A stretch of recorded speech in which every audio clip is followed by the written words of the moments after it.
نحمده ونسلم على رسوله الكريم. أما بعد فأعوذ بالله من الشيطان الرجيم. بسم الله الرحمن الرحيم. اهدنا الصراط المستقيم. إن الله وملائكته يصلون على النبي يا أيها الذين آمنوا صلوا عليه وسلموا تسليما. اللهم صل على سيدنا ومولانا محمد وعلى آل سيدنا ومولانا محمد وبارك وسلم. صلاة وسلاما عليك يا سيدي يا رسول اللہ. اللہ رب العالمین اپنے پیارے کلام میں ارشاد فرماتا ہے، لا تقنطوا من رحمت اللہ، اور تم اللہ کی رحمت سے مایوس نہ ہو. آج جو عنوان زیر گفتگو ہے وہ انتہائی اہمیت کا حامل ہے. اس پاک ہستی کا ذکر خیر ہے جس کا ہر فعل یہ دعوت دے رہا ہے کہ فرد سے معاشرہ بنتا ہے، فرد کے بدلنے سے معاشرہ بدل جاتا ہے. معاشرے کی اصلاح کے لیے ایک دوسرے پر کیچڑ اچھالنے کے بجائے اور الزام تراشی کرنے کے بجائے پہلے اپنے آپ کو درست کر لیا جائے تاکہ ہماری عملی زندگی اور ہمارا کردار دوسروں کو درست کرنے کا ذریعہ بن جائے. سیدنا فاروق اعظم رضی اللہ تعالی عنہ نے مسلمانوں کو زندگی گزارنے اور معاشرے کی اصلاح کا طریقہ سکھایا. آپ کی مبارک زندگی کا ہر گوشہ ایمان کی مضبوطی کا باعث ہے. آپ کی سیرت پڑھنے سے ایسا لگتا ہے کہ نور کی چھما چھم برسات ہو رہی ہے. نا امیدی میں امید کی کرن پیدا ہو رہی ہے. لا تقنطوا من رحمت اللہ، اللہ کی رحمت سے مایوس نہ ہو. معاشرے کے ناسور چھٹ جائیں گے. یہ ظلمتیں، یہ اندھیریں انشاءاللہ دور ہو جائیں گے. ہم آگے تو بڑھیں، کوشش تو کریں. اللہ کی رحمت بڑی ہے، وہ بڑا کریم پروردگار ہے. جب لوگوں کے کردار میں بہتری آتی ہے اور جب کسی ملک، کسی شہر کے رہنے والے نیک صالح پرہیزگار ہو جاتے ہیں تو اللہ تبارک و تعالی انہیں حکمراں بھی اچھے عطا فرماتا ہے. حضرت عبداللہ بن عباس رضی اللہ تعالی عنہما فرماتے ہیں، جیسے لوگ ہوتے ہیں ویسے ہی ان پر حاکم مقرر کیے جاتے ہیں. حضرت سیدنا فاروق اعظم رضی اللہ تعالیٰ عنہ کی زندگی کہ کون کون سے پہلو پر گفتگو کی جائے. ایک حقیقت ہے کہ مجھ جیسا شخص جس کا مطالعہ انتہائی کم ہے، لیکن جب اس موضوع پر غور کیا گیا کہ کردار فاروق اعظم موجودہ دور کا علاج ہے تو بات سمجھ میں نہیں آتی کہ فاروق اعظم کے کس پہلو پر گفتگو کی جائے. آپ کے ایک ایک پہلو میں وہ وسعتیں، وہ گہرائی ہے کہ ہر پہلو پر ایک مستقل بیان ہو سکتا ہے. آپ کی صلاحیتیں، آپ کا کردار امت مسلمہ کی تاریخ کا روشن باب ہے. آپ کی سیرت امت کی ڈوبتی ہوئی ناؤ کو ترانے والی ہے. آپ رضی اللہ تعالی عنہ ان خوبیوں کے مالک کہ اللہ تعالیٰ نے آپ کو وہ روب و دبدبا عطا فرمایا کہ کسی کا آپ کے سامنے آ کر روب و دبدبے سے متاثر ہونا یہ تو بات ہے ہی، آپ کو اللہ نے وہ کرامت عطا فرمائی کہ آپ کے نام میں وہ روب و دبدبا تھا کہ دنیا کی سپر پاور کہلانے والی سلطنتوں کے بادشاہ آپ کا نام سنتے تو کپ کپی طاری ہو جاتی۔ آپ کے ابتدائی حالات آپ کی شخصیت کو اجاگر کرتے ہیں۔ جہاں تک ہماری معلومات ہے، کسی صحابی کو یہ شرف حاصل نہیں کہ رسول اللہ صلی اللہ علیہ وآلہ وسلم نے ان کے لیے اس طرح دعا کی ہو جس طرح حضرت عمر رضی اللہ تعالی عنہ کے لیے دعا کی۔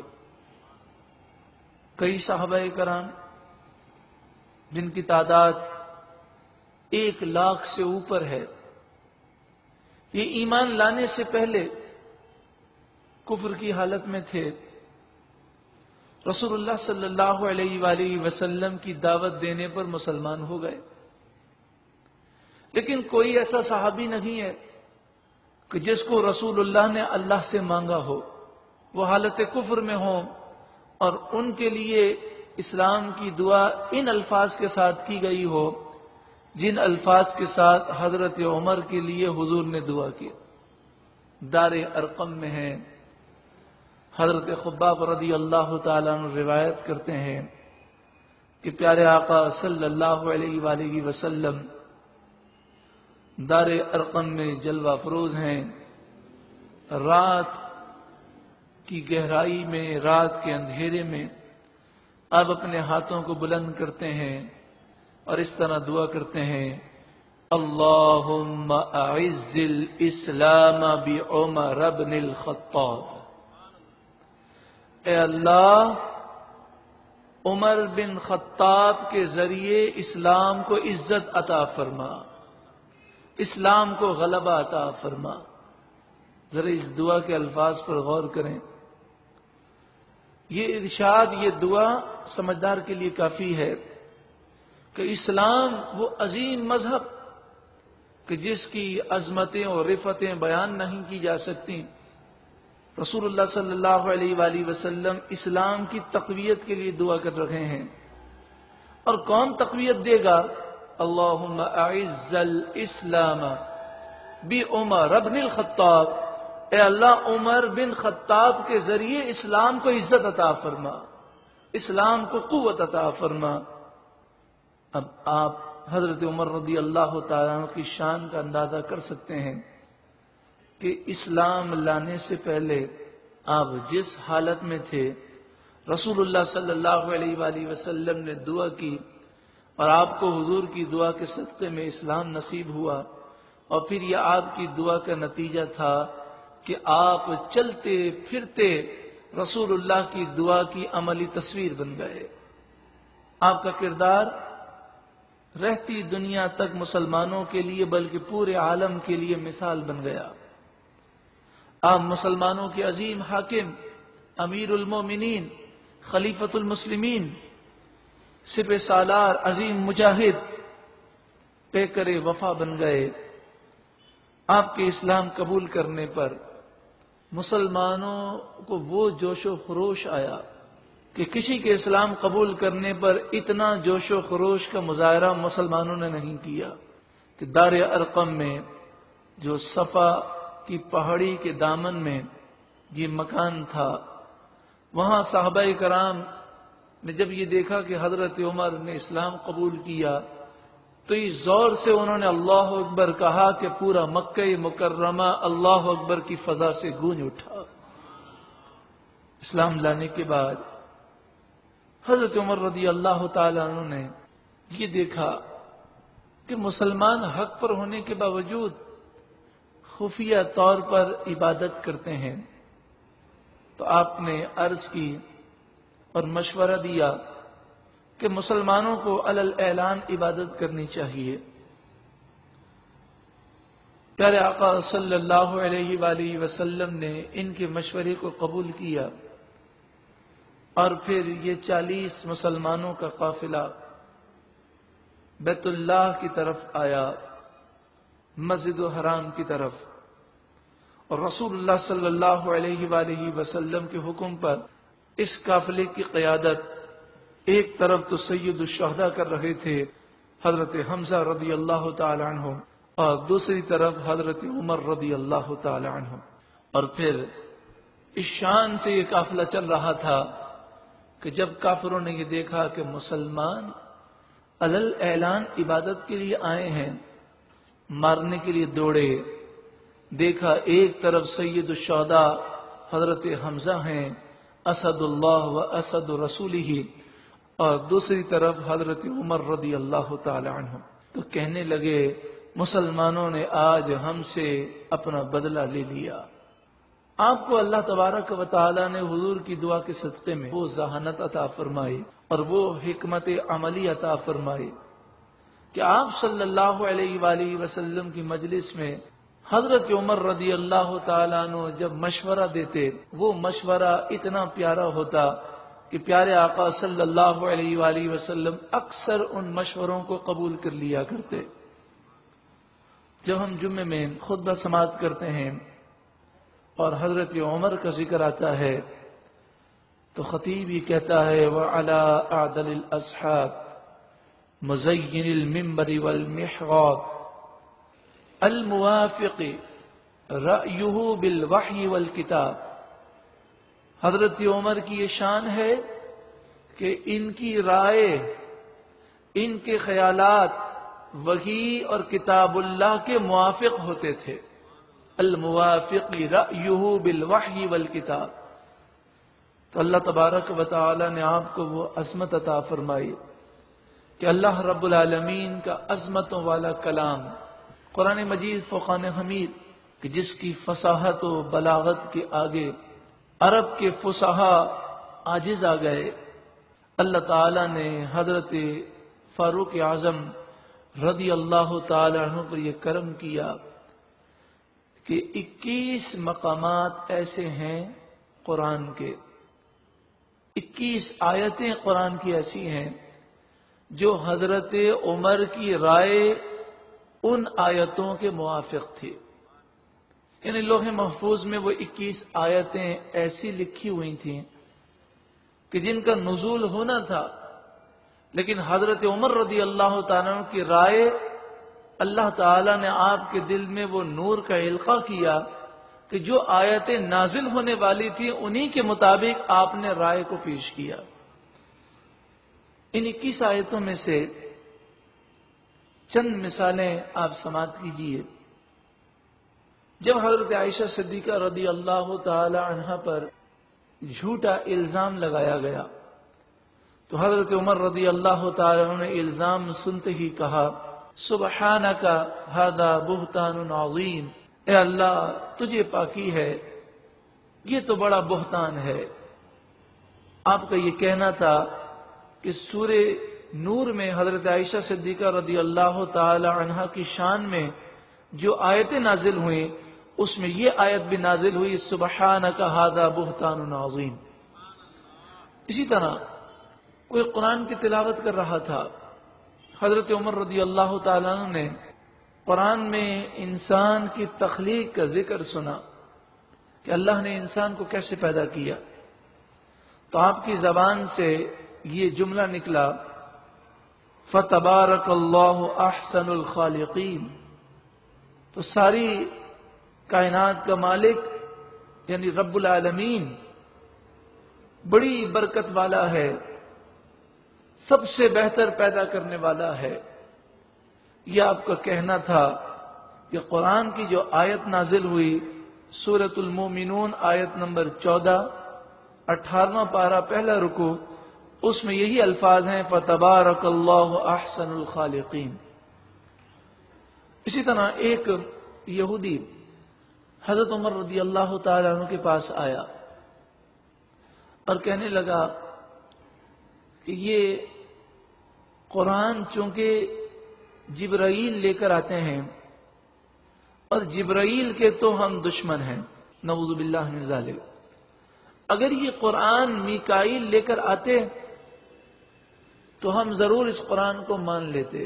تو جب اس نے کہا کہ ہم جبرائیل کے دشمن ہیں تو حضرت عمر رضی اللہ تعالی عنہ نے ارشاد فرمایا، من کان عدوا للہ وملائکتہ ورسلہ وجبریل ومیکائیل فإن اللہ عدو للکافرین، جو اللہ کا دشمن ہو، اس کے فرشتوں کا دشمن ہو، اس کے رسولوں کا دشمن ہو، جبرائیل کا دشمن ہو، میکائیل کا دشمن ہو، تو اللہ کافروں کا دشمن ہے۔ یہ آپ کا کہنا تھا کہ قرآن مجید فرقان حمید سورہ بقرہ آیت نمبر 97 انہی الفاظ کے ساتھ نازل ہوئی۔ تو اس بات کو سمجھ جائیے گا کہ یہ الموافق رأیہ بالوحی والکتاب کا مطلب یہ ہے کہ اللہ نے آپ کی زبان پر وہ کلام جاری کر دیا جو کلام قرآن مجید فرقان حمید کے نور کے عین مطابق ہے۔ حضرت عمر رضی اللہ تعالیٰ عنہ کہ جو فضائل احادیث طیبہ میں ہیں تو پہلے انہیں سماعت کرتے ہیں، پھر آپ کا نظام حکومت کیسا تھا اور آپ کی سیرت میں کیا نصیحتیں ہم پیش کریں گے۔ فضائل سننے سے فائدہ یہ حاصل ہوگا کہ حضرت عمر رضی اللہ تعالیٰ عنہ کی محبت میں مزید اضافہ ہو جائے گا، اور جب کسی سے محبت ہو جاتی ہے تو انسان اس کے کردار اور سیرت کو بھی اپناتا ہے۔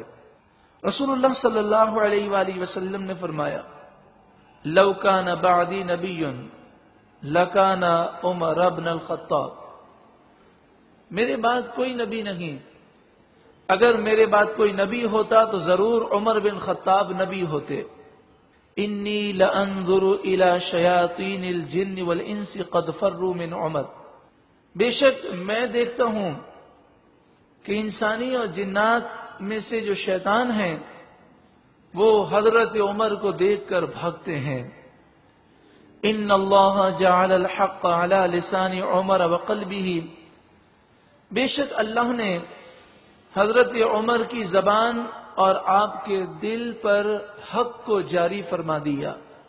من ابغض عمر فقد ابغضنی، جس نے حضرت عمر سے دشمنی رکھی اس نے مجھ سے دشمنی رکھی۔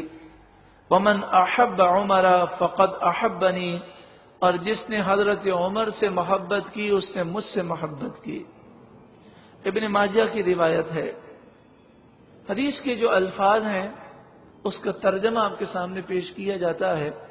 حضور صلی اللہ علیہ وآلہ وسلم نے فرمایا، اللہ سب سے پہلے جس شخص سے مصافحہ فرمائے گا اس پر سلام بھیجے گا، اور ہاتھ سے پکڑ کر جنت میں جسے بھیجے گا وہ عمر ہے۔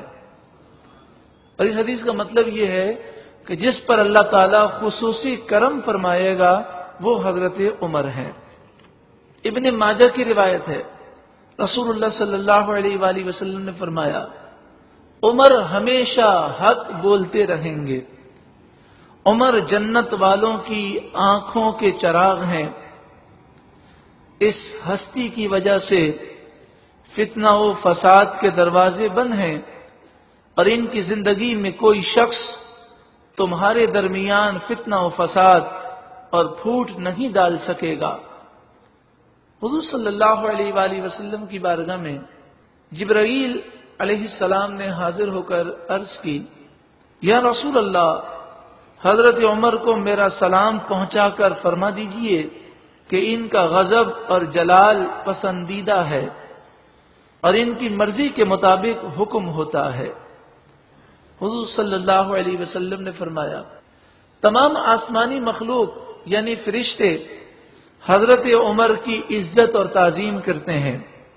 میدان عرفات میں حجۃ الوداع کے موقع پر آپ صلی اللہ علیہ وسلم نے فرمایا، آج جتنے عرفات میں ہیں اللہ تعالی فرشتوں کے سامنے ان پر مباحات فرماتا ہے، لیکن خاص طور پر حضرت عمر پر اللہ تعالی فرشتوں کے سامنے فخر فرماتا ہے۔ حضور صلی اللہ علیہ وسلم نے فرمایا، حق میرے بعد ہمیشہ عمر کے ساتھ ہوگا، چاہے وہ کہیں بھی ہوں۔ عمر جب سے اسلام لائے ہیں تب سے ہی شیطان ان سے سامنا ہوتے ہی الٹے پاؤں بھاگ جاتا ہے۔ جبریل نے مجھ سے کہا عمر کی موت پر اسلام روئے گا۔ فرشتے حضرت عمر کی زبان پر گفتگو کرتے ہیں۔ صدیق اکبر رضی اللہ تعالیٰ عنہ فرماتے ہیں اس روئے زمین پر عمر سے زیادہ مجھے کوئی عزیز نہیں ہے۔ حضرت عبداللہ بن مسعود رضی اللہ تعالی عنہ فرماتے ہیں، حضرت عبداللہ بن مسعود کون ہیں؟ یہ تمام صحابہ کرام میں سب سے بڑے فقیہ اور مفتی اور مجتہد ہیں، یعنی فقہ میں سب سے زیادہ ماہر حضرت عبداللہ بن مسعود ہیں۔ آپ فرماتے ہیں حضرت عمر کا علم اگر ترازو کے ایک پلڑے میں باقی دنیا کے تمام لوگوں کا علم دوسرے پلڑے میں ڈال کر وزن کیا جائے تو حضرت عمر کا پلڑا ہی بھاری رہے گا، اس لیے کہ 90% علم اللہ نے حضرت عمر کو عطا فرمایا۔ حضرت ابو مسعود رضی اللہ تعالیٰ عنہ فرماتے ہیں جب کبھی صالحین کا ذکر کرو، نیک لوگوں کا ذکر کرو تو حضرت عمر کا ذکر بھی ضرور کرو، اس لیے کہ وہ ہم میں سب سے زیادہ قرآن اور اسلامی احکامات کو جانتے ہیں۔ عقید جہاں صلی اللہ علیہ وآلہ وسلم جب تک اس دنیا میں جلوہ افروز رہے، یعنی حیات ظاہری، تو اس وقت تک حضرت عمر رضی اللہ تعالیٰ عنہ رسول اللہ صلی اللہ علیہ وآلہ وسلم کے ساتھ رہے، ہر مشورے میں، ہر جہاد میں وہ شریک ہوتے رہے اور ہر جنگ میں بہادری کے ساتھ دشمنوں کا مقابلہ کرتے رہے۔ جب نبی اکرم صلی اللہ علیہ وآلہ وسلم کا وصال ظاہری ہوا اور صدیق اکبر رضی اللہ تعالیٰ عنہ خلیفہ بنے تو آپ کو یہ اہمیت حاصل ہے کہ صدیق اکبر رضی اللہ تعالیٰ عنہ کے ساتھ بھی حضرت عمر ہر وقت رہے۔ کوئی ایسی مجلس کہ جس میں صدیق اکبر رضی اللہ تعالیٰ عنہ صحابہ کرام سے مشورہ لیں، اس مجلس میں حضرت عمر ضرور شامل ہوتے اور آپ کے مشوروں کو حضرت صدیق اکبر بہت قدر کی نگاہ سے دیکھتے۔ اور ایک واقعہ تو دور صدیق میں ایسا ہوا کہ یوں سمجھ لیجئے کہ امت پر حضرت عمر رضی اللہ تعالیٰ عنہ نے وہ احسان کیا کہ شاید آپ کے بعد یہ ایسا احسان کوئی نہ کر سکا۔ ایک جنگ ہوئی مسلمہ کذاب سے، جس جنگ میں 700 حفاظ صحابہ کرام شہید ہو گئے۔ تو اس موقع پر حضرت عمر رضی اللہ تعالیٰ عنہ نے حضرت صدیق اکبر کو مشورہ دیا کہ قرآن کو جمع کر لیا جائے۔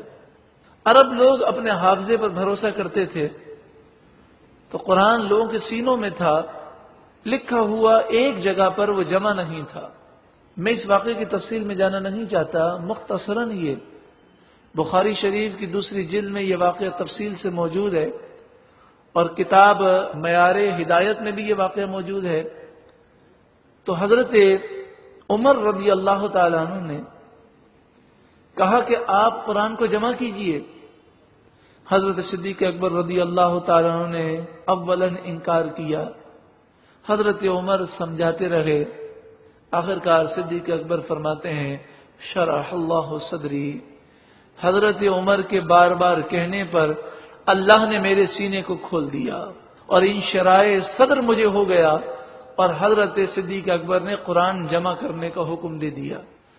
تو اب جب تک قرآن پڑھا جاتا رہے گا، قرآن کا درس دیا جائے، قرآن کی تعلیم عام کی جائے، ہر صورت میں تا قیامت یہ ثواب حضرت عمر رضی اللہ تعالیٰ عنہ کے نامہ اعمال میں درج کیا جائے گا۔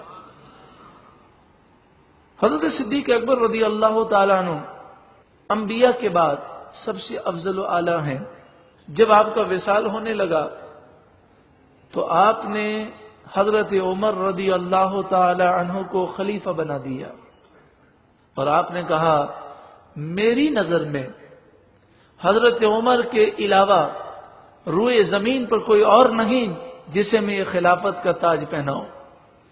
اس سے آپ حضرت عمر رضی اللہ تعالیٰ عنہ کے مقام کا اندازہ کر سکتے ہیں۔ حضرت عمر رضی اللہ تعالیٰ عنہ جب خلیفہ بنے تو آپ کا یہ دور مسلمانوں کا سنہرا دور ہے، اور یہ دور سنہرا کیوں نہ ہو؟ بخاری و مسلم کی حدیث ہے، نبی اکرم صلی اللہ علیہ وسلم نے فرمایا، میں نے خواب دیکھا، اور خواب میں یہ دیکھا کہ میں دودھ پی رہا ہوں، اور ایسا دودھ تھا جس کی تازگی اور خوشبو میرے ناخنوں میں موجود ہے۔ پھر جو دودھ بچا وہ میں نے عمر کو دے دیا۔ صحابہ نے پوچھا کہ اس خواب کی تعبیر کیا ہے؟ تو رسول اللہ نے فرمایا، اس سے مراد علم ہے۔ تو علم میں انہیں حصہ رسول اللہ صلی اللہ علیہ وآلہ وسلم کے دربار سے ملا۔ بخاری و مسلم کی دوسری حدیث ہے کہ رسول اللہ صلی اللہ علیہ وآلہ وسلم نے فرمایا، میں نے عمر کو خواب میں دیکھا، ان کے جسم پر ایک قمیض ہے، کرتا ہے جو بہت طویل ہے، بہت لمبا ہے۔ پوچھا گیا کہ یا رسول اللہ صلی اللہ علیہ وسلم اس سے کیا مراد ہے؟ تو آپ صلی اللہ علیہ وآلہ وسلم نے فرمایا، اس سے مراد دین ہے، کہ عمر دین میں سب سے زیادہ پختہ ہے۔ اب جس کا علم پختہ ہو، دین پختہ ہو، پھر وہ خلیفہ بنے تو پھر وہ مسلمانوں کو یقیناً سنہرا دور ہوگا۔ بخاری و مسلم کی ایک تیسری حدیث ہے، نبی اکرم صلی اللہ علیہ وآلہ وسلم نے فرمایا، میں نے خواب دیکھا، اور نبی کا خواب بھی وحی الہی ہے اور حق ہے۔ اب صلی اللہ علیہ وسلم نے فرمایا، میں نے خواب دیکھا، اس خواب میں یہ دیکھتا ہوں کہ ایک کنویں پر کھڑا ہوں، وہیں ایک ڈول بھی پڑا ہے۔ میں نے کنویں سے کئی ڈول کھینچے، پھر ایک دو ڈول بھرے ہوئے ابو بکر نے بھی کھینچے، مگر انہیں اس کام میں کچھ کمزوری سی محسوس ہوئی۔ پھر عمر نے کئی ڈول اس طرح کھینچے کہ میں نے کسی نوجوان کو ایسا ڈول کھینچتے ہوئے نہیں دیکھا۔ پھر پیاسے لوگ چاروں طرف سے امڑ آئے، سب نے سیر ہو کر پیاس بجھائی۔ امام جلال الدین سیوطی الشافعی علیہ رحمہ فرماتے ہیں، اس بخاری و مسلم کی حدیث میں جو اشارہ ہے وہ اس طرف اشارہ ہے کہ حضرت عمر خلیفہ ہوں گے، اور آپ کی خلافت میں مسلمانوں کو سب سے زیادہ فتوحات نصیب ہوں گے۔ تو جب آپ خلیفۃ المسلمین امیر المومنین بنے تو کیا آپ کا انداز تھا؟ کیا آپ نے فوراً کوئی حکم دیا کہ بادشاہ وقت کے لیے یا خلیفہ کے لیے، امیر المومنین کے لیے روب دبدبہ قائم کرنے کے لیے بہت بڑا پرائم منسٹر ہاؤس ہونا چاہیے، یا گورنر ہاؤس بہت بڑا ہونا چاہیے، امیر المومنین کے ہزاروں نوکر ہوں، عمدہ عمدہ سواریاں ہوں، مال و دولت کے ڈھیر لگے ہوں، سونے چاندی کے فرش ہوں، تاکہ میرا روب و دبدبہ ان بادشاہوں پر قائم ہو جائے کہ جو بادشاہ سونے چاندی میں کھیلتے ہیں، کیسر و کسرا۔ آپ نے ایسا کوئی آرڈر نہ دیا، کیونکہ آپ جانتے تھے کہ بڑے بڑے محلات، عمدہ سواریوں اور دولت کی فراوانی میں کوئی روب دبدبہ نہیں ہے۔ اصل روب و دبدبہ تو اللہ کی فرما برداری میں ہے۔ آپ نے ایسا کوئی آرڈر نہ دیا، بلکہ آپ منبر پر جلوہ افروز ہوئے اور آپ نے لوگوں سے خطاب کیا اور فرمائے، لوگوں، مجھے خلیفہ بنا دیا گیا، میرے دل میں اس کی کوئی تمنا نہیں تھی، اب میرے کندھے پر یہ بوجھ جب ڈال ہی دیا گیا ہے تو میں تم سے گزارش کرتا ہوں کہ تم میری مدد کرو۔ اگر میں قرآن و حدیث کے مطابق کام کروں تو تم میرے معاون اور مددگار ہو جاؤ، اور اگر میں شریعت کے خلاف کوئی کام کروں تو تم مجھے روکو اور مجھے ٹوک دو۔ میرا حکم اسی وقت تک ماننا جب تک میں شریعت کے مطابق حکم دوں، اور مجھے سب سے عزیز وہ ہے جو میری اصلاح کرے. میرے نزدیک سب سے پیارا وہ ہوگا جو میرے نقائص اور میرے عیوب ڈھونڈ کر مجھے بتائے. تم اس طرح میری مدد کرو. اور اے لوگوں سنو، تمہارے مال میں میرا کوئی حق نہیں ہے، یہ مال تمہارا ہے. میری حیثیت ایسی ہے جیسے ایک یتیم کا متولی ہوتا ہے. کسی بچے کے والد کا انتقال ہو جائے، وہ یتیم بچہ کسی کی سرپرستی میں چلا جائے، تو شرعی مسئلہ یہ ہے یتیم کی پرورش کرنے والا اگر غریب نادار ہو تو وہ یتیم کے مال میں سے اتنا کھانا لے سکتا ہے کہ اس کی صرف بھوک مٹ جائے، اور اگر وہ مالدار ہو تو اسے پھر یتیم کے مال سے جو لینا درست نہیں ہے. تو آپ نے فرمایا میری حیثیت ایسی ہے جیسے یتیم کا متولی ہوتا ہے. اگر میرے پاس کھانے کے لیے ہوگا تو میں بیت المال سے کچھ بھی نہیں لوں گا، اور اگر مجھے کھانے کی ضرورت ہوگی تو اتنا لوں گا جو ایک عام مسلمان 2 وقت کا کھانا کھاتا ہے. اور سن لو میرے لیے کیا جائز ہے، موسم سرما اور موسم گرما کے لیے ایک جوڑا، اور پورے دن میں 2 وقت کا کھانا. اس کے علاوہ مسلمانوں کے مال میں سے کچھ بھی لینا میرے لیے جائز نہیں ہے. اپنے لیے کنیز رکھنا بیت المال سے میرے لیے جائز نہیں ہے. حضرت عمر رضی اللہ تعالیٰ نے یہ اعلان کرنے کے باوجود کئی سالوں تک بیت المال سے ایک پائی بھی آپ نے حاصل نہ کی. آپ سارا دن خلافت کے امور کو انجام دیتے اور پھر بزنس کے لیے جاتے. اب چونکہ آپ اپنے بزنس کو بہت کم وقت دیتے تو اس وجہ سے آپ کا نفع بہت کم ہوتا. یہاں تک کہ ایک وقت وہ آیا کہ آپ کے گھر میں فاقے پڑ گئے. امیر المومنین ہے، 22 لاکھ مربع میل کی سلطنت کے خلیفہ ہیں، امیر المومنین ہے، لیکن حال یہ ہے کہ گھر میں فاقے پڑ گئے. آپ نے خود جو ہے بیت المال سے اپنا وظیفہ مقرر نہ کیا. جب صحابہ کرام نے یہ حالت دیکھی تو صحابہ کرام علیہم رضوان نے باہم مشورے سے امیر المومنین کا وظیفہ مقرر کیا. وہ وظیفہ کیا تھا کہ اس سلطنت کے اندر جو غریب آدمی اب یوں سمجھیے کھانا کھاتا تھا اس سے بھی کم درجے کا کھانا امیر المومنین کھاتے. غریب آدمی جو لباس پہنتا تھا اس سے بھی کم درجے کا لباس آپ پہنتے. اتنا معمولی وظیفہ آپ اس سے لیتے. حضرت امیر معاویہ رضی اللہ تعالیٰ عنہ نے کیا خوب کہا کہ صدیق اکبر کی شان بہت بلند و بالا ہے، مگر ایک بات ہے، صدیق اکبر رضی اللہ تعالی عنہ نے کبھی دنیا کی ہوس نہیں کی، کبھی دنیا کی تمنا نہیں کی، اور آپ کے پاس دنیا آئی بھی نہیں، دنیا نہیں آئی آپ کے پاس. لیکن حضرت عمر رضی اللہ تعالی عنہ، سیدنا فاروق اعظم رضی اللہ تعالی عنہ کے پاس دنیا لونڈی اور غلام بن کر قدموں میں آئی، لیکن آپ نے اس دنیا کو ٹھکرا دیا. کس قدر آپ کے دربار میں مال کے ڈھیر لگ جاتے اس کا اندازہ کیجئے. ایک چھوٹا سا شہر ہے مدائن. یہ مدائن جب فتح ہوا تو اس ایک شہر کی مالی پوزیشن سے آپ اندازہ کر سکتے ہیں کہ امیر المومنین کے پاس کتنا مال کا ڈھیر ہو جاتا. جب مدائن فتح ہوا تو 90 کروڑ چاندی کے سکے جمع ہو گئے، 90 کروڑ درہم. آپ نے وہ سارے 90 کروڑ درہم مجاہدین اور غریبوں میں تقسیم کر دیے، 1 درہم بھی اپنے لیے نہ رکھا. اس مدائن میں جو محل تھا اس محل میں سے ایک قالین مسلمانوں نے حاصل کیا. وہ قالین اس قدر قیمتی اور خوبصورت تھا کہ تاریخ دان لکھتے ہیں اس قالین کی قیمت کا اندازہ لگائیے، جو بہت بڑا قالین تھا.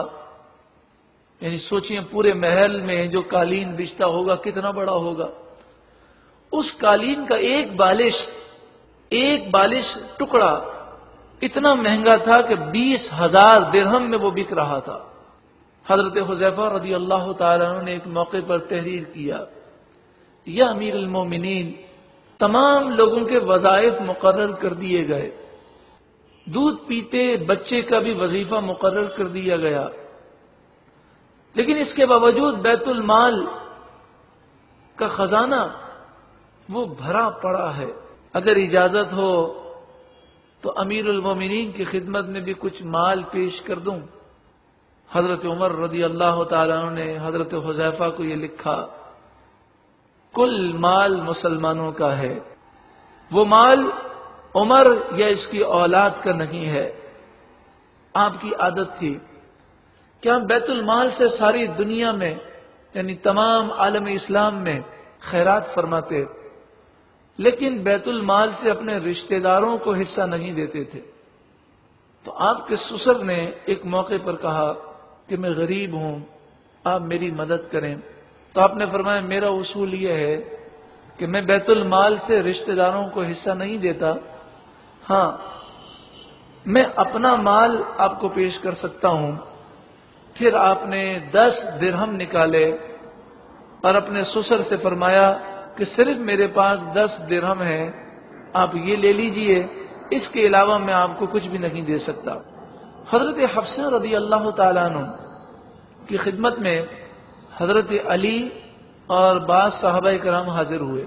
جب صحابہ کرام نے دیکھا کہ حضرت عمر رضی اللہ تعالیٰ عنہ نے اپنے لیے جو وظیفہ لیا ہے وہ بہت مختصر ہے، اس میں گھر والوں کا گزارا بڑی مشکل سے ہوتا ہے، تو صحابہ کرام نے آپ کی بیٹی ام المومنین حضرت حفصہ رضی اللہ تعالی عنہا کو سفارشی بنایا، کیونکہ مسئلہ یہ تھا کہ حضرت عمر کے سامنے یہ بات کون کہے، اور بات کیا کہنی تھی کہ امیر المومنین آپ اپنا وظیفہ بڑھا لیں، آپ کا وظیفہ بڑا مختصر ہے۔ تو حضرت حفصہ کو سفارشی بنایا کہ یہ ام المومنین بھی ہیں اور امیر المومنین کی چہیتی بیٹی ہیں۔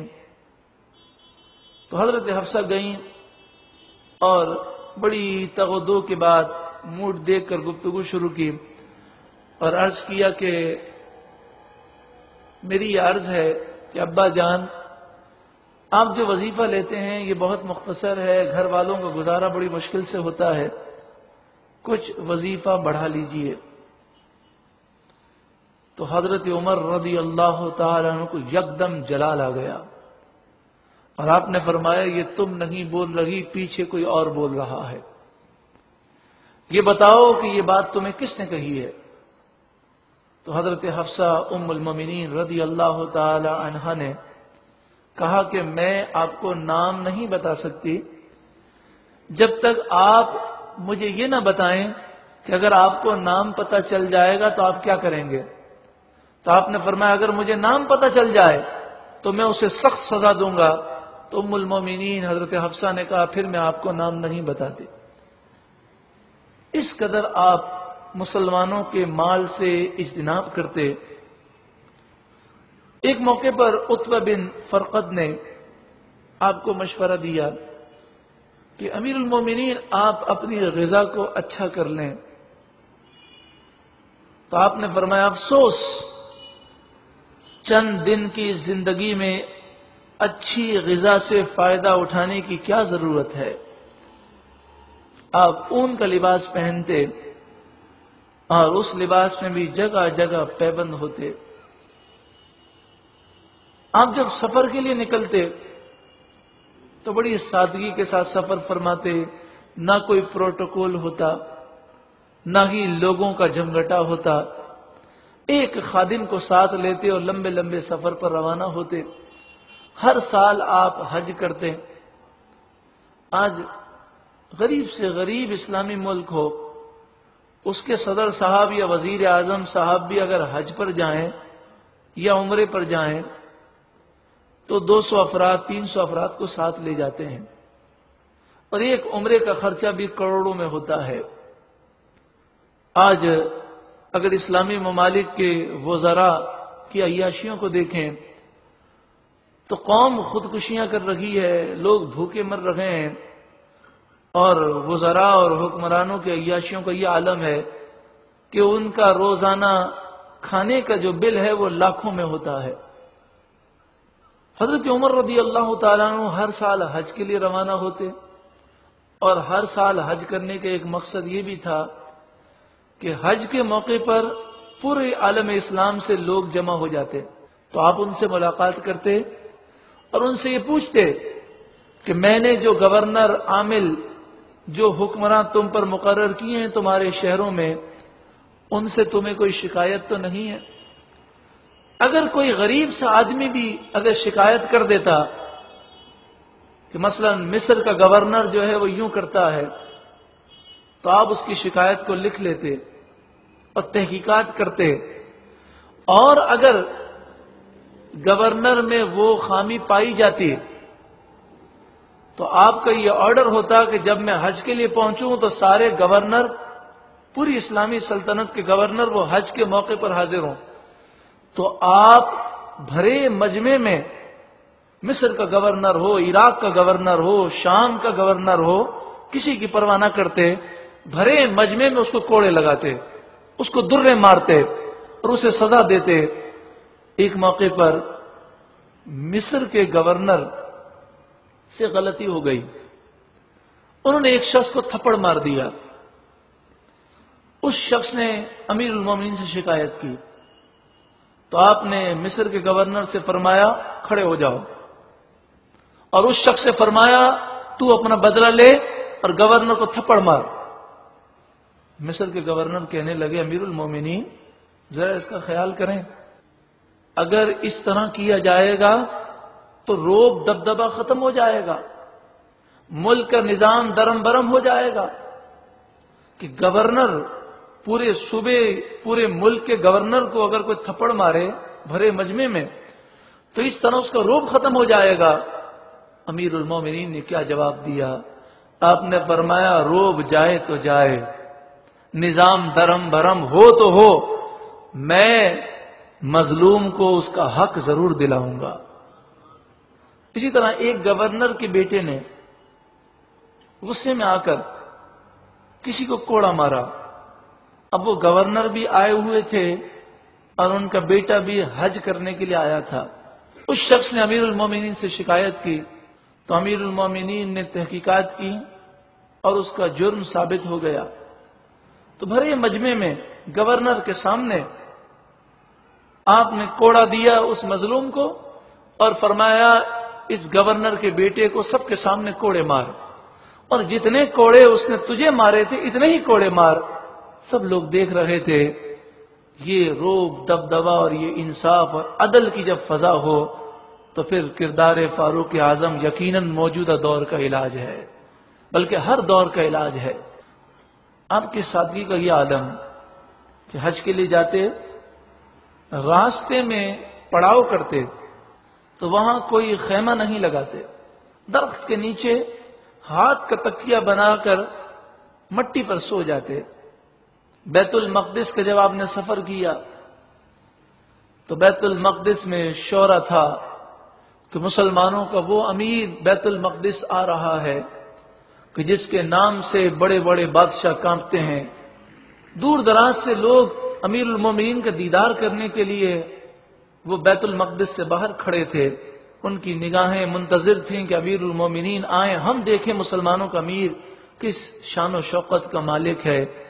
اور حال یہ تھا کہ امیر المومنین مدینہ منورہ سے روانہ ہوئے ایک اونٹنی پر ایک خادم لے کر، جب وہاں پہنچے تو کپڑے گرد آلود تھے، امامہ شریف گرد آلود تھا، اونٹنی کمزور ہو چکی تھی، اور آپ کا یہ سفر اس طرح تھا کہ کچھ دیر آپ اونٹنی پر بیٹھتے اور کچھ دیر وہ خادم اونٹنی پر بیٹھتا۔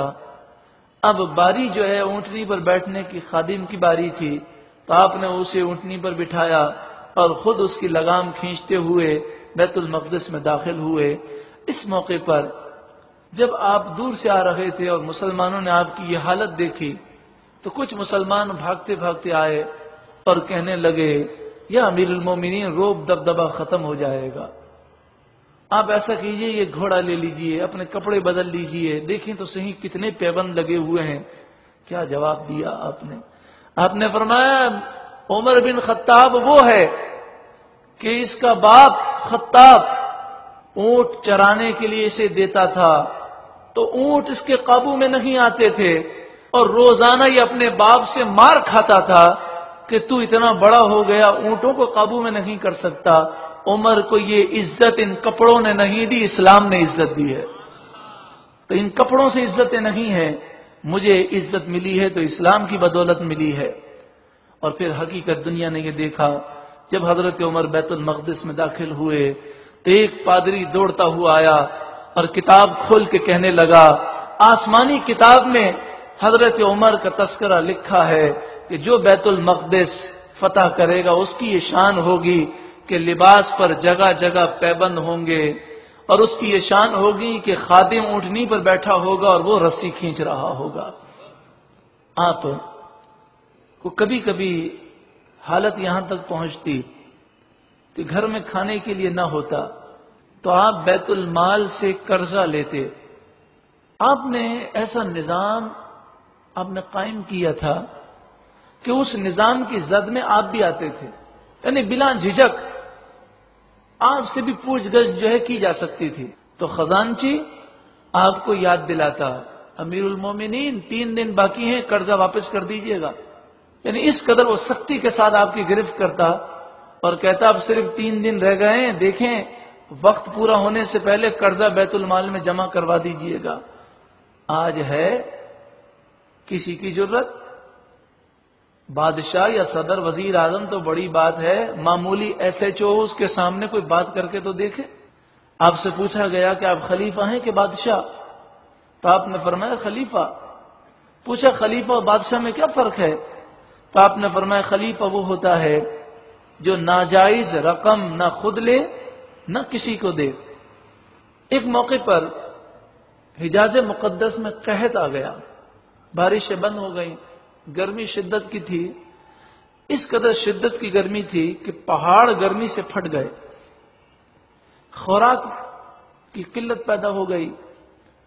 تو امیر المومنین نے پوری اسلامی دنیا کے اندر آپ نے تاجروں کو اور گورنروں کو لکھا کہ حجاز مقدس کے لیے غلے کو بھیجیں۔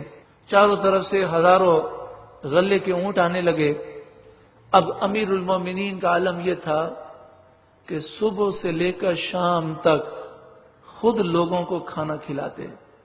شاید یہ بات ہم میں سے کئی کے علم میں نہ ہو کہ قحط کے 9 مہینے تک امیر المومنین مدینہ منورہ اور اس کے باہر دسترخوان لگاتے جس سے روزانہ 10,000 افراد کھانا کھاتے، اور اس کے علاوہ تقریباً 40,000 افراد کو گھر میں راشن آپ جو ہے خود پہنچاتے، یعنی آپ کے خدام بھی پہنچاتے اور آپ بھی ان میں شامل ہوتے۔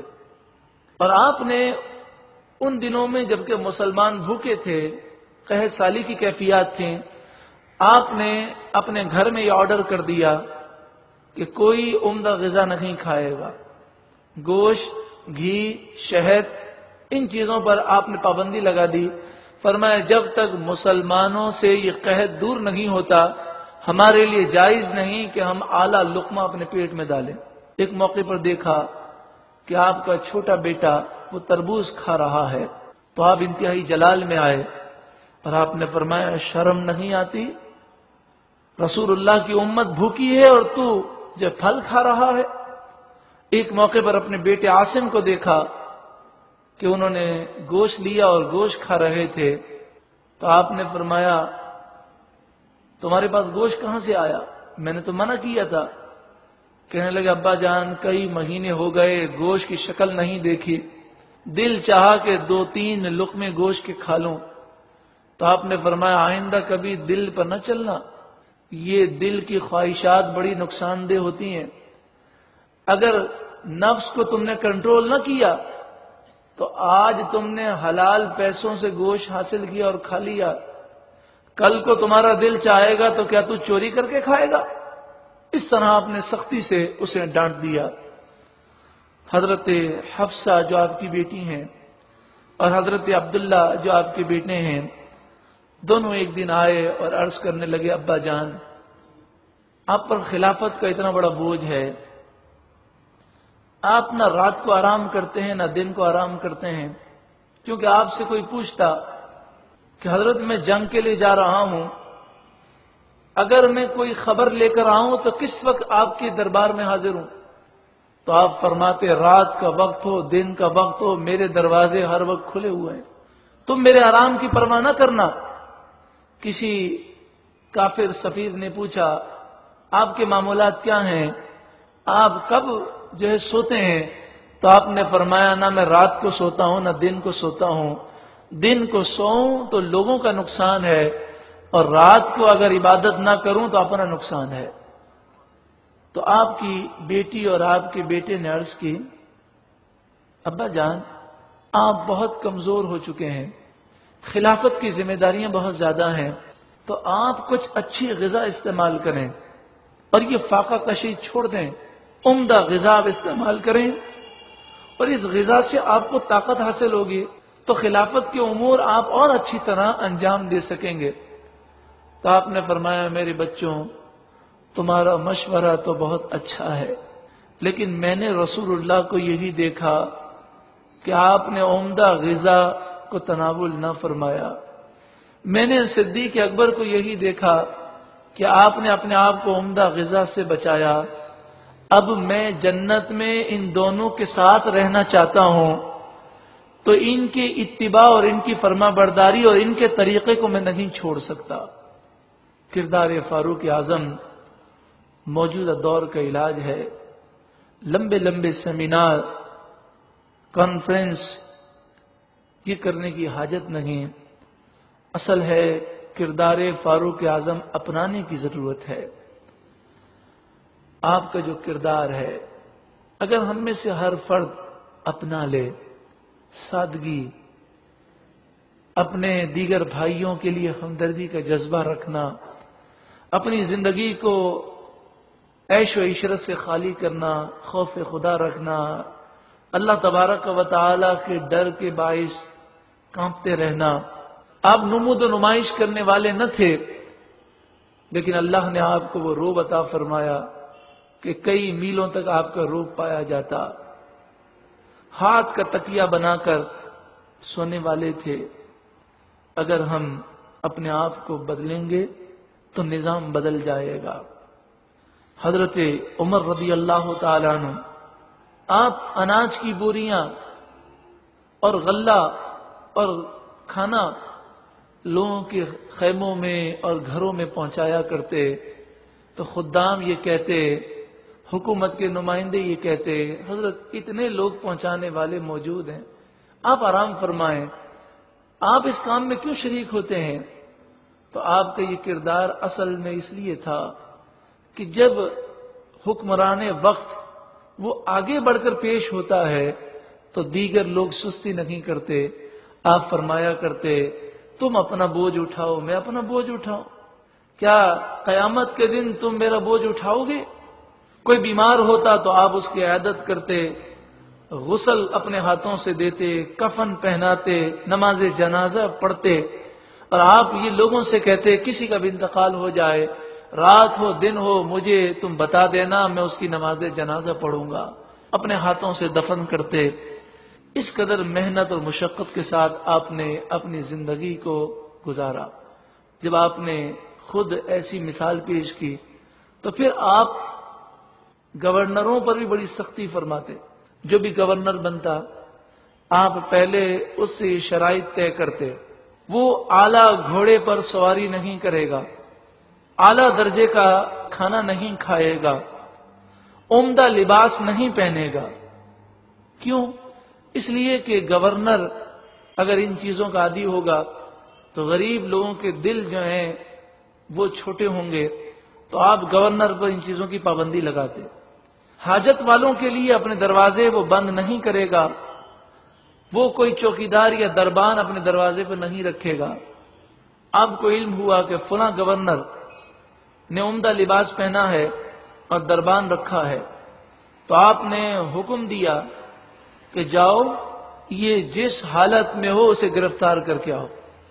اسے آپ کے سامنے لایا گیا، آپ نے فرمایا یہ عمدہ لباس اتارو، اور کمبل کا کرتا آپ نے پہنا دیا، اور اسے بکریاں دی اور فرمایا جاؤ بکریاں تم چراؤ، تم انسانوں پر حکومت کرنے کے قابل نہیں ہو۔ جب آپ کسی کو گورنر بناتے تو اس کے تمام مال کی فہرست آپ بنا لیتے اور اپنے پاس رکھ لیتے کہ کیا کیا اس کے پاس ہے، یہاں تک ایک چادر بھی ہوتی تو آپ کے پاس لکھی بھی ہوتی کہ اس کے پاس اتنی چادریں ہیں، اتنے اس کے پاس کپڑے ہیں، اتنے قلم ہیں، اتنی سواری ہے۔ پھر اس کی چیکنگ ہوتی، اگر کوئی ایک چیز بھی زائد پائی جاتی تو آپ گورنر سے پوچھتے یہ بتاؤ یہ چیز تم نے کہاں سے حاصل کی۔ اگر وہ اسے ثابت کرنے میں ناکام ہو جاتا تو اسے لے کر آپ بیت المال میں آپ جو ہے داخل کروا دیتے۔ آپ جب کسی کو گورنر بناتے تو اسے ایک پرچہ لکھ کر دیتے، فرماتے جاؤ لوگوں کو جمع کرو اور لوگوں کے سامنے پڑھ کر سناؤ۔ اس پرچے میں یہ ہوتا کہ میں یہ کام نہیں کر سکتا، مجھے یہ کام کرنا منع ہے، یہ کام کرنا منع ہے، یہ کام کرنا منع ہے، اگر میں کروں تو کوئی بھی شخص امیر المومنین کو شکایت کر سکتا ہے۔ اسی طرح آپ نے پرچہ نویس مقرر کیے تھے۔ پرچہ نویس کو آپ یوں سمجھ لیجئے جاسوس، وہ پورے ملک میں پھیلے ہوئے تھے، پوری سلطنت میں۔ گورنر صبح کیا کر رہا ہے، شام کو کیا کر رہا ہے، رات کو کیا کر رہا ہے، کس سے اس نے کیا کہا، وہ ساری نگرانی کرتے۔ کسی کو پتہ نہ ہوتا کہ اس ملک میں امیر المومنین کے پرچہ نویس کون ہے، اور روزانہ وہ امیر المومنین کو جو خط روانہ کرتے، اور امیر المومنین ان خطوط کا مطالعہ کرتے۔ جہاں دیکھتے کہ گورنر نے کوئی غلط بات کی ہے تو فوراً آپ اس کو سختی فرماتے۔ وہ گورنر بھی حیران ہو جاتا کہ امیر المومنین کو ان ساری باتوں کا علم کیسے ہو جاتا ہے۔ اس قدر آپ نے نظام پختہ کیا۔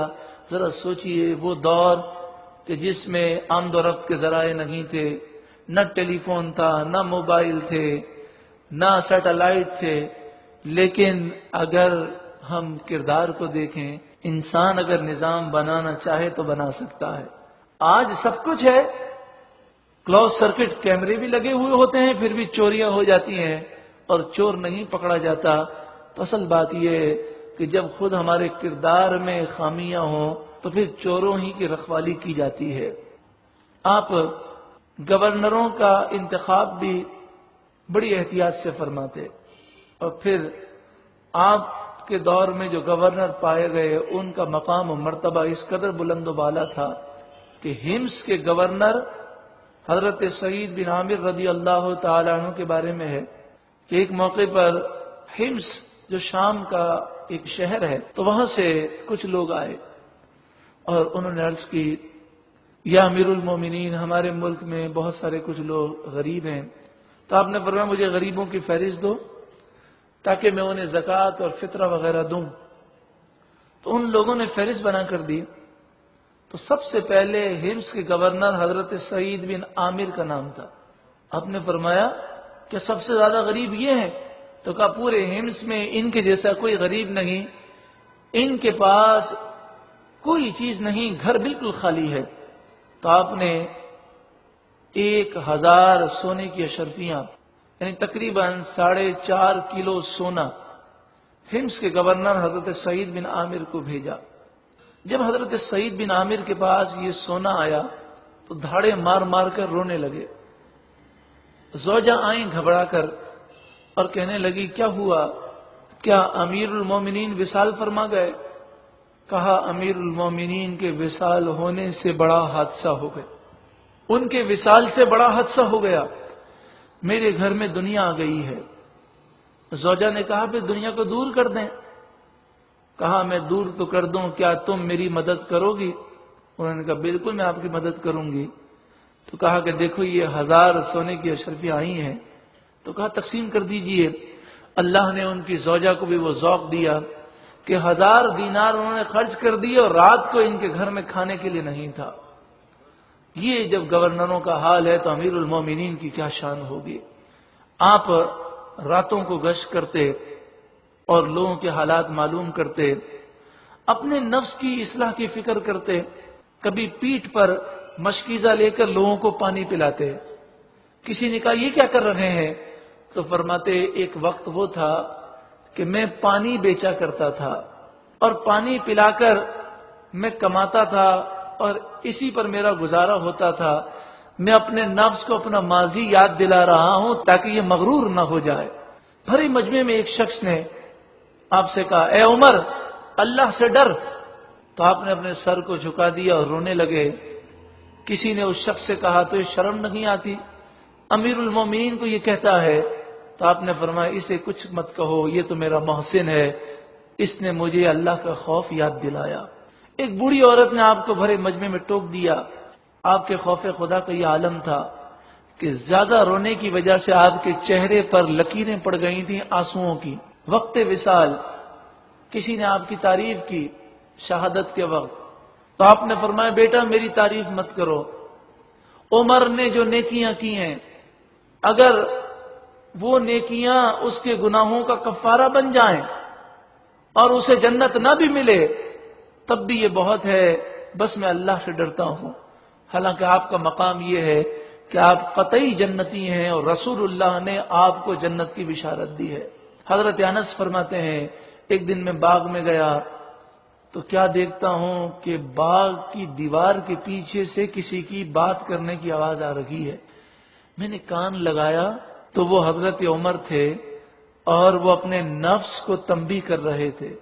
فرما رہے تھے، اے عمر، لوگ تجھے امیر المومنین کہتے ہیں، واہ واہ، تو امیر المومنین کہلانے لگا، اللہ سے ڈر، یاد رکھ اللہ کا عذاب بہت ہی سخت ہے۔ اس طرح اپنے آپ کو ڈانٹتے اور کبھی جو ہے تنکا اٹھا لیتے اور کہتے، کاش عمر یہ تنکا ہوتا، انسان نہ ہوتا۔ کبھی فرماتے کہ کاش عمر دمبا ہوتا جسے لوگ دیکھتے، پھر خرید کر لے جاتے، پھر ذبح کر دیتے اور پھر کچھ گوشت سکھا لیتے اور کچھ گوشت کا قیمہ بنا لیتے، کاش عمر انسان نہ ہوتا۔ حضرت کعب احبار رضی اللہ تعالیٰ عنہ ایک موقع پر حضرت عمر سے فرمایا، یا امیر المومنین، آسمانی کتابوں میں ایک بادشاہ کا ذکر ہے جو بڑا نیک سیرت تھا، جب میں اس بادشاہ کا قصہ پڑھتا ہوں تو مجھے آپ یاد آ جاتے ہیں، جب آپ کو دیکھتا ہوں تو وہ بنی اسرائیل کا بادشاہ یاد آ جاتا ہے۔ آپ کو اللہ تعالیٰ نے یہ کرامت عطا فرمائی، کوئی آپ کے سامنے جھوٹ نہیں بول سکتا تھا کیونکہ آپ جھوٹ کو فوراً پہچان لیتے تھے۔ حضرت عمر رضی اللہ تعالیٰ عنہ کا کردار یہ ہمیں یہ فکر دیتا ہے کہ حضرت عمر بوجھ اٹھا کر جاتے تو آپ یہ کہتے کہ میرے بوجھ کو تم نہ اٹھاؤ، کیا قیامت کے دن تم میرے بوجھ کو اٹھاؤ گے؟ لوگ کہتے آپ آرام کر لیں تو آپ فرماتے میں آرام کروں تو کل بروز قیامت کیا جواب دوں گا، مجھ سے میری رایا کے بارے میں سوال ہوگا، اور لوگوں کے اگر معاملات میں اگر کوئی کوتاہی ہو گئی تو میں کیا جواب دوں گا۔ کردار فاروق اعظم ہمیں یہ فکر دے رہا ہے کہ ہم اپنی ذمہ داری کو صحیح طور پر نبھائیں۔ فرد سے معاشرہ بنتا ہے، فرد بدل جائے تو معاشرہ بدل جاتا ہے۔ اگر ہم اپنے گریبان میں جھانکیں تو ہم اپنے کردار کو صحیح طور پر یا اپنی ذمہ داری کو صحیح طور پر نہیں نبھاتے۔ حدیث پاک میں ہے کہ کل بروز قیامت ہر ایک سے اس کی رعیت کے بارے میں سوال ہوگا، اس کے ماتحت کے بارے میں سوال ہوگا۔ تو ہم اس بات کو تصور میں لائیں کہ کل بروز قیامت ہمارے گھر والوں کے بارے میں ہم سے سوال ہوگا، ہم نے اپنی رعیت یعنی اپنے گھر والوں کی اصلاح کی کیا کوششیں کی ہیں۔ حضرت عمر رضی اللہ تعالیٰ عنہ تو اتنی بڑی ذمہ داری کے باوجود اپنی اولاد کی تربیت کا ایسا خیال فرماتے کہ ایک موقع پر اپنے بیٹے کو سزا دی، ماں دوڑی دوڑی آئیں یعنی آپ کی زوجہ اور کہنے لگی میرے بیٹے کو آپ سزا کیوں دے رہے ہیں، کیا خطا ہو گئی؟ تو آپ نے فرمایا اس نے نئے کپڑے پہنے، کنگا کیا تو اس کی چال میں غرور ٹپک رہا تھا، تو میں نے دیکھا کہ اس کے چلنے کے انداز میں غرور ہے تو میں نے سزا دی اور اس کے غرور کو ختم کر دیا۔ اس قدر آپ اپنی اولاد کی تربیت پر توجہ دیتے، اور آج ہم خود اپنی ذات سے بھی غافل ہے اور اپنی اولاد کی تربیت سے بھی غافل ہے۔ آج کل کے ماں باپ کو اس کی کوئی پرواہ نہیں کہ بیٹا کہاں سے کما کر لاتا ہے، بس دولت چاہیے، چاہے وہ حرام کاروبار کرتا ہو، چاہے حرام نوکری کرتا ہو، چاہے بینک کے اندر سود کو لکھتا ہو بیٹھ کر، حرام کماتا ہو، انہیں اس کی کوئی پرواہ نہیں۔ چاہے وہ جوا کھیلتا ہو، یعنی مہذب جوئے، اسٹاک ایکسچینج میں جا کر جوا کھیلتا ہو، اسے جوئے کو جوا نہیں سمجھتے۔ ماں باپ کو کوئی پرواہ نہیں، ماں باپ کو بس یہ فکر ہے کہ ہماری دنیا خراب نہ ہو، ہمارا بچہ دنیا کے معاملات میں ہمارا کہنا مانے، ہماری خدمت کرے، اب نماز پڑھے نہ پڑھے، جھوٹ بولے نہ بولے، ہمیں اس کی کوئی پرواہ نہیں۔ ہاں، شادی ہو جائے اور شادی کے بعد اگر بیٹا بیوی کا ہو جائے تو ماں باپ پریشان ہوتے ہیں، وظیفہ مانگتے ہیں، کیا کریں، بیٹا بیوی کا ہو گیا۔ نوکری چھوڑ دے اور اگر گھر بیٹھ جائے تو پریشان ہوتے ہیں، دعائیں کرتے ہیں، روتے ہیں۔ کاروبار میں نقصان کر دے تو ان کی راتوں کی نیندیں اڑ جاتی ہیں، لیکن گناہ کرے اس کی کوئی پرواہ نہیں ہوتی۔ اس بیکار زندگی کو ٹھکرا دیجئے۔ کردار فاروق اعظم موجودہ دور کا علاج ہے۔ ہم اپنے گھر سے اصلاح کے کام کو شروع کریں۔ یہ ہماری زندگی بالکل بیکار ہے کہ جس میں نہ نماز کا ذوق ہے، نہ ہماری اولاد نیکی کے راستے پر ہے۔ آج ہم زندہ ہیں، کل آنکھ بند ہو جائے گی، یہ مال یہ مکان سب یہیں رہ جائے گا۔ رسول اللہ صلی اللہ علیہ وآلہ وسلم نے نیک اولاد کو ثواب جاریہ قرار دیا، صدقہ جاریہ قرار دیا۔ تو نیک اولاد ہوگی تو صدقہ جاریہ ہوگا۔ ہماری اولاد کاش ایسی ہو جائے کہ جب ہم تہجد کی نماز کے لیے اٹھیں، کاش فجر کی نماز کے لیے اٹھیں، اللہ ہم سب کو توفیق عطا فرمائے، تو بچہ ہمارے ساتھ اٹھا ہوا ہو، مسجد میں نمازوں کی طرف جا رہے ہوں، فجر کی نماز کے بعد قرآن کی آوازیں ہمارے گھر سے آ رہی ہوں۔ تو آئیے فاروق اعظم رضی اللہ تعالیٰ کی سیرت سے وابستہ ہو جائیے اور کردار فاروق اعظم رضی اللہ تعالیٰ اپنانے کی کوشش کیجیے۔ کتنے ہی ایسے دل ہیں کہ جو فاروق اعظم سے محبت کرتے ہیں، بسا اوقات ان کا تذکرہ سن کر آنکھوں سے آنسو جاری ہوتے ہیں۔ ہے کوئی جو یہ کہے کہ میں اپنی اولاد کو خادم فاروق اعظم بناؤں گا؟ خادم فاروق اعظم کہ ہرگز یہ معنی نہیں کہ آپ اپنی اولاد کو اعلیٰ تعلیم نہ دیں، اعلیٰ تعلیم کا انکار نہیں ہے، لیکن معاملہ یہ ہے کہ آج ہم اپنے ماحول کو دیکھتے ہیں تو کالج کا جو ماحول ہے اس قدر گندا ماحول ہو چکا، ہمارا کلچر اس قدر بے تہذیب ہو چکا کہ دنیاوی تعلیم تو دی جاتی ہے لیکن دین سے بندہ دور ہو جاتا ہے۔ ہماری تو یہ صدا ہے اور یقیناً ہر ذی شعور مسلمان کی صدا ہونی چاہیے کہ ہمارا بچہ دنیاوی تعلیم حاصل کرے تو اسے قرآن و حدیث کا نور بھی ملے، وہ قرآن و حدیث کو سمجھے، وہ الحمد سے لے کر والناس تک قرآن کا ترجمہ جانتا ہو، وہ شریعت کو سمجھتا ہو، وہ رسول اللہ کی سیرت اور صحابہ کرام اور اہل بیت اطہار کے کردار کو جانتا ہو، اس کے چلنے سے، اس کے پھرنے سے، اس کی گفتگو سے تقوی جھلکتا ہو۔ اگر یہ کردار ہم کرنے میں کامیاب ہو گئے تو انشاءاللہ تعالی آپ دیکھیں گے کہ یہ معاشرے کی ابتری دور ہو جائے گی۔ لا تقنطوا من رحمت اللہ، اللہ کی رحمت سے مایوس نہ ہو۔ اس مقصد میں اللہ تعالیٰ کامیابی نصیب فرمائے اور ہم سب کی اولاد کو اللہ رب العالمین ہم سب کو کردار فاروق اعظم اپنانے کی توفیق عطا فرمائے۔ یا رحمان یا اللہ یا رحمان یا اللہ یا رحمان یا اللہ یا رحمان یا اللہ یا رحمان یا اللہ یا رحمان یا اللہ یا رحمان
کر دے اقتدار قرب دے کر دوری دور کر دے اللہ اللہ اللہ اللہ اللہ اللہ اللہ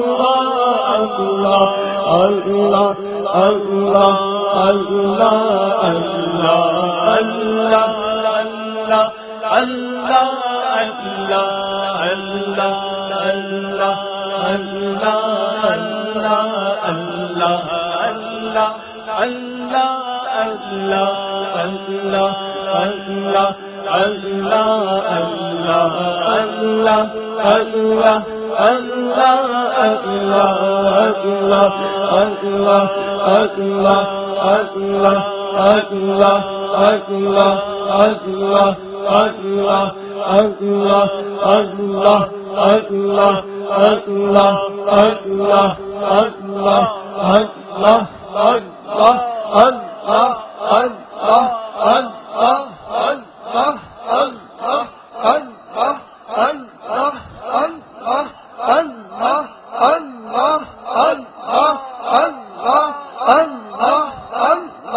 جن خوش نصیبوں نے قرآن مکمل کیا، اے اللہ ان خوش نصیبوں کی تلاوت کو اپنی بارگاہ میں قبول اور منظور فرما۔ یا ارحم الراحمین، جنہوں نے ہم تک خبر دی، ٹوکن پر تحریر کیا یا انٹرنیٹ پر میسیجز کے ذریعے کسی بھی ذریعے سے اطلاع دی یا ابھی دل میں تمنا کر رہے ہیں، مالک تمام کو اپنی بارگاہ میں تلاوت اور درود پاک کو قبول اور منظور فرما۔ اے کریم مالک، ہر ماہ خوش نصیبوں کے قرآن کو ایصال ثواب کرتے ہیں، آئندہ ماہ ہمارا نام بھی ان لوگوں میں شامل کر دے جو مکمل قرآن کی تلاوت کرنے والے ہیں۔ یا ارحم الراحمین، یا ارحم الراحمین، یا ارحم الراحمین، جو کچھ پڑھا گیا ہے مالک ہمارے عمل کے مطابق نہیں، تیرے شان ثواب عطا فرما دے۔ تیرے محبوب علیہ الصلاۃ والسلام امت کے غم میں آنسو بہانے والے، ماں باپ سے بڑھ کر ہمیں چاہنے والے، ہمارے آقا صلی اللہ علیہ وسلم کی بارگاہ میں ہدیۃً تحفۃً نذرانۃً عقیدۃً پیش کرتے ہیں، قبول اور منظور فرما۔ تمام انبیاء علیہم السلام، تمام صحابہ علیہم رضوان، خلفائے راشدین، بالخصوص سیدنا فاروق اعظم رضی اللہ تعالیٰ عنہ کو ایصال کرتے ہیں، قبول اور منظور فرما۔ سیدنا عثمان غنی، سیدنا ابوبکر صدیق، سیدنا مولائے کائنات کو ایصال کرتے ہیں، قبول اور منظور فرما۔ یا ارحم الراحمین، اس کا ثواب عشرۂ مبشرہ، امیر طیبہ، فاعل الخیرات، کاشف الکروبات، سیدنا حمزہ، مصعب بن عمیر، عبداللہ ابن جہش، شہیدان احد و بدر و حنین کی بارگاہ میں ایصال کرتے ہیں، قبول اور منظور فرما۔ یا ارحم الراحمین، اس کا ثواب خصوصاً منبع جود و سخا سیدی امام موسیٰ کاظم، امام جعفر صادق، امام باقر، بالخصوص امام العاشقین امام زین العابدین رضی اللہ عنہ کو ایصال کرتے ہیں، قبول اور منظور فرما۔ اس کا ثواب امام علی مقام، امام عرش مقام، امام سیدنا حسین، امام سیدنا حسن، امام سیدنا علی رضا، حضور پرنور علیہ الصلوۃ والسلام کے والدین کریمین طیبین طاہرین کو ایصال کرتے ہیں، قبول اور منظور فرما۔ اس کا ثواب خصوصاً فاطمہ الزہرا، شہدائے کربلا، شہدائے اسلام کو ایصال کرتے ہیں، قبول اور منظور فرما۔ اس کا ثواب پیروں کے پیر دستگیر روشن ضمیر محبوب سبحانی، تیری عطا سے ہماری لاج رکھنے والے حضور غوث اعظم خواجہ خواجگان خواجہ حسن بصری، خواجہ امام حسن عسکری، خواجہ غریب نواز، خواجہ محکم الدین سیرانی، محمد شاہ دولہ سرکار، قطب عالم شاہ بخاری، فاضل شاہ جیلانی، خیر الدین شاہ جیلانی، سخی عبد الوہاب شاہ جیلانی، تمام جیلانی، قادری، چشتی، نقشبندی، سہروردی، شاذلی، رفاعی سلاسل کے بزرگان دین، شیخ عبد الحق محدث دہلوی، سیدی اعلی حضرت، اور خصوصاً اس ماہ مبارک میں جو ہمارے آقا مفتی عالم اسلام حضور مفتی اعظم ہند کا ایصال کرتے ہیں، قبول اور منظور فرما۔ قطب مدینہ علامہ شاہ احمد نورانی، مفتی وقار الدین سیدنا نعیم الدین مبارک آبادی، غزالی زمان، قاری مصلح الدین، تمام کاملین، مؤمنین، مؤمنات، مسلمین، مسلمات، شہدائے نشتر پارک کو ایصال کرتے ہیں، قبول اور منظور فرما۔ بالخصوص درود پاک اور قرآن پاک کے ٹوکن پر جنہوں نے اپنے عزیز و اقربا کے نام تحریر کیے ہیں انہیں، اور پچھلے دنوں جو مرحوم محمد عثمان اور مرحوم محمد سلیم کو ایصال کرتے ہیں، قبول اور منظور فرما۔ یا اللہ، جو پہلے ایسی محفل میں شامل ہوتے تھے آج دنیا سے رخصت ہو گئے، ان تمام کو ایصال کرتے ہیں، قبول اور منظور فرما۔ اے کریم مالک، جس عظیم تذکرے کو سماعت کر رہے تھے، ان عظمت والی ہستی، فضیلت والی ہستی سیدنا فاروق اعظم رضی اللہ تعالیٰ عنہ کے صدقے سے تجھ سے دعا کرتے ہیں، تجھ سے التجا کرتے ہیں کہ قرآن کے ایک ایک حرف سے جو دعا مانگی گئی، جو شفا کا سوال کیا گیا، جو برکت کی خیرات مانگی گئی، جو کامیابی کی درخواست کی گئی، اے کریم قرآن کے حروف کے صدقے سے جتنی دعائیں مانگی گئیں وہ سب کے سب قبول اور منظور فرما دے۔ فاروق اعظم رضی اللہ تعالیٰ عنہ کا روشن کردار تو ہمیں مالک یہی کہتا ہے کہ اے دنیا کی زندگی بسر کرنے والے، دھوکے کی دنیا کی زندگی بسر کرنے والے، آخرت کی طرف تیرا میلان ہو، آخرت کی تیاری کرنے والا ہو جا۔ اے اللہ، فاروق اعظم کے صدقے ہم سب کو آخرت کی تیاری کی توفیق عطا فرما۔ اے اللہ، اس محفل میں اگر کوئی بیمار ہے، کسی بیماری کی شفا کا سوال لے کر حاضر ہوا ہے تو اے مالک اسے شفا عطا کر دے۔ اے کریم، اگر کوئی بے روزگار ہے، اے اللہ تیرے خزانوں میں کس چیز کی کمی ہے تو مالک تو اس کے رزق حلال وسیع اور آسان عطا کر دے۔ اے اللہ، کوئی ہمارا بھائی، ہمارا عزیز اگر مقروض ہے تو اے اللہ عثمان غنی کے خزانے سے اس کا قرض اتار دے۔ اے اللہ، اے مالک، اے حی قیوم، سیدنا امام حسین، سیدنا فاروق اعظم، عثمان غنی، مولا کائنات فاطمہ الزہرا کی عظمتوں کا صدقہ امیر طیبہ اسلامک کالج کو اے اللہ اسلام کا عظیم مرکز بنا دے۔ اے اللہ، اس میں وہ نور داخل کر دے کہ ہر ہر لمحے اس کے نور اور فیض میں اضافہ در اضافہ در اضافہ ہوتا چلا جائے، اور اے اللہ اس نور کے پھیلانے کا ہمیں ذریعہ بنا دے، ہمیں قول اور فعل کے تضاد سے بچا لے، ہمیں سستی اور غفلت سے بچا، دانائی عطا کر، حکمت عملی عطا کر۔